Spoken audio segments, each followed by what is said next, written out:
Dutangiranye inkuru yacu n'umunyeshuri w'umukobwa ari kujya ku ishuri, ubona ko disi yambaye inifomu ahetse igikapu mu ntoki, ariko agenda yishimye mu muhanda, ubona ko nyine agenda yishimye.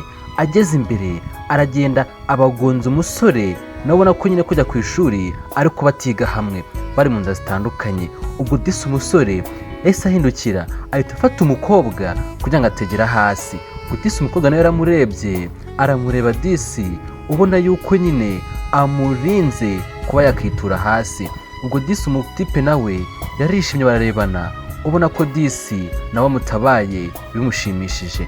Ubwo umutipe undi bari kumwe arati umva se mani, oya se gabanya aho ngaho nawe se wirengera.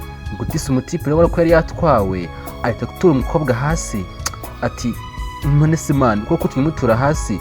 Ubwo disi umutipe nawe yari yatwawe ahita bati katwigendere di. Ubwo disi wa mukobwa nawe bamusize aho ngaho yicaye, ariko tugize ati utu dusore di, kagasore kantura hasi na hagati iki. Ubwo disi umukobwa nawe yarahagurutse afata igikapu cye, ariko twabonye yuko nawe yarimo aramurebana indoro idasanzwe. Ubwo disi umukobwa yasigaye yihanagura ati pu bananyandurije di, ese kuki banyandurije muri twa dusore n'utwahehe. Ubwo disi ntibwatinze atuye kundi munsi, umukobwa yaribereye ku ishuri yicariye ahantu mu ntebe arimo arakora kayitide, ari gutegura ikizamini.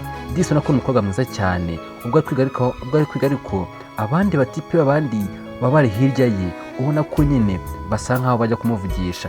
Ubwo disi umukobwa we aba yababonye arirengagiza ati baranshakaho ikira.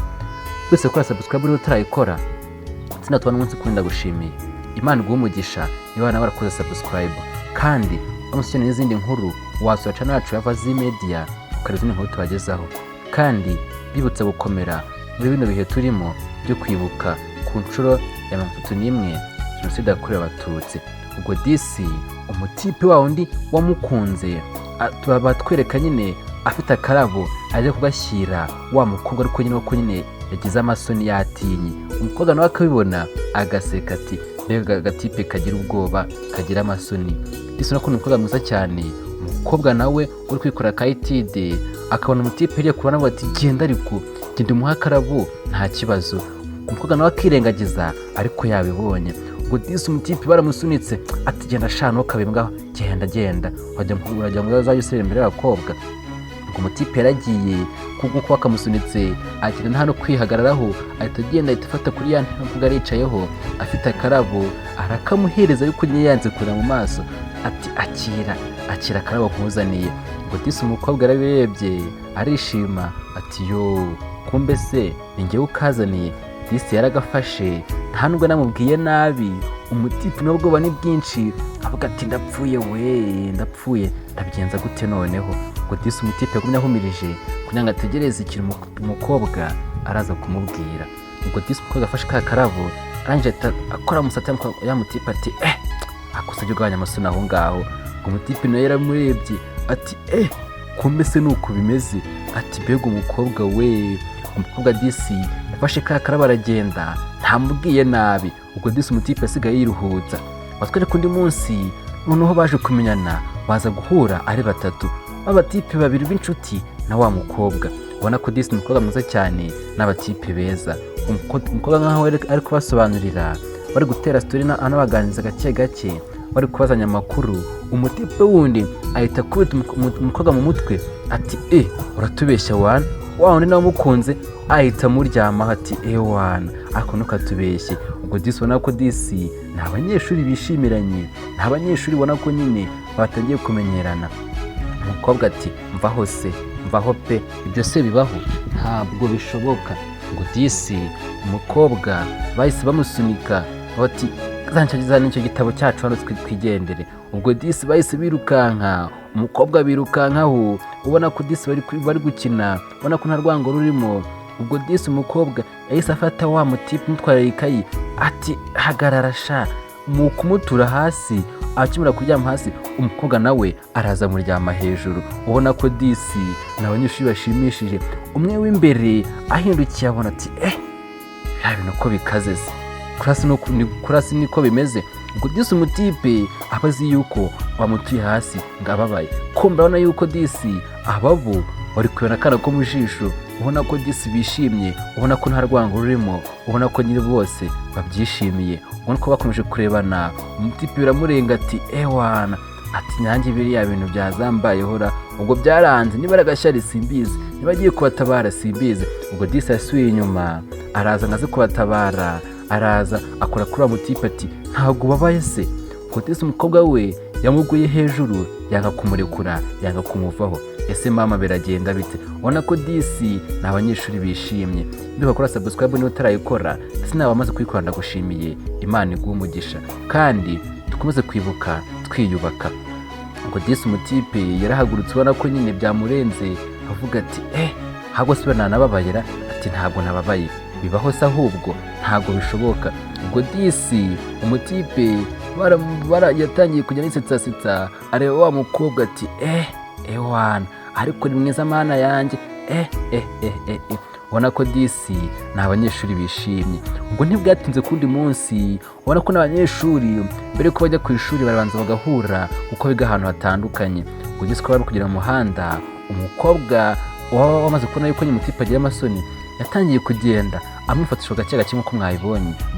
Simureba aramufata gake gake, ubona ko disi basa nkaho bakundana, ubona ko bamaze kwiyumvanamo, ubona ko disi bishimiranye. Ngo disi umukobwa niko bagenda baganira n'umutipe bati none se amasomo aragenda? Atari kumananye ukunda kugira udusoni. Umutipe nawe kuko yari bagira udusoni akabura ikintu asubiza ati none se nabigenza gute? Ariko nyabona yuko tumeze neza. Umutipe bageze imbere ati hagarara nkubwire. Yakutangiye gukura akantu umufuka, ese mama agiye gukuramo iki? Ese agiye kumuporopoza? Reka turebe. Umutipe disi yakuye mu mufuka we, akuyemo iki? Yamuhaye agashokora, atakira agashokora namuzaniye. Ubwo disi umutipe abarabonye ko umukobwa akunda agashokora, yangize akakamugurira. Si mwa batipe mwe mu mikino abakunzi banyu bakunda, cyangwa mwese muri aho ngaho ntimuzi ukuntu biba bimeze? Mujye mikino abakunzi banyu bakunda maze mu kibahe munabatunguye. Disi umukobwa yarishimye ati none se wabwiwe n'iki ko nkunda shokora? Umutipe ati erega twebwe turategura, gusa mbona yirirwa ikintu ukunda koko. Ubwo disi ahangaha umutipe azamuye amanota. Ubwo baragiye basa nkaho bagiye hano ku kararo, ubona ko ari kuganira disi imbere y'amasomo, ari nako umukobwa ari kwirira ka gashokora. Umutipe ati ko nshonje se mana yanyu, urako nyine ari kwayura. Umukobwa ati umutipe nkawe se arashonza kubera iki? Ntabwo ajya asonza, nta nubwo nanaguha. Ngo disi umutipe nuko atangiye kwirakaza ati ngiye naguhaye none uranyimye. Ati ibyo si bibaho.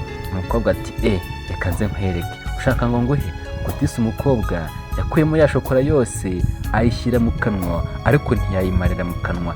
Ubwo disi atangiye kwegera umutipe ati ngahakira dusangire. Ubwo disi ukamwegera, ubona ko nyine bari mu tuntu twa romance, ubona ko nyine bari ku tuntu tw'abantu bakundana. Umutipe nawe yashoye umunwa nawe nga arye. Ubwo disi ubona yuko nyine umukobwa yaramutamitse, ariko bari kurishanya bakoresheje iminwa. Ubwo disi ubona ko disi umukobwa n'umuhungu bamaze kumenyerana, ubona ko nyine bari mu rukundo, ubona ko nyine bahuye bwa mbere bagonganye. Ubona ko disi akombere ko bajya ku ishuri buri munsi babanza bakaganira, ubona ko barishimye mu byo bari gukora byose.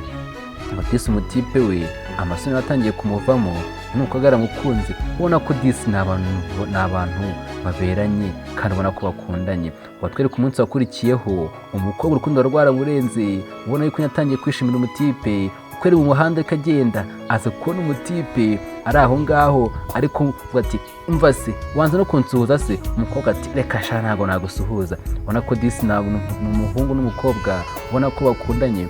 Umukobwa ageze imbere ahindukiye, yanze gusuhuza umutipe. Umutipe byagenze bite? Ntago tubizi. Umukobwa arahindukiye arikanga ati bigenze bite se?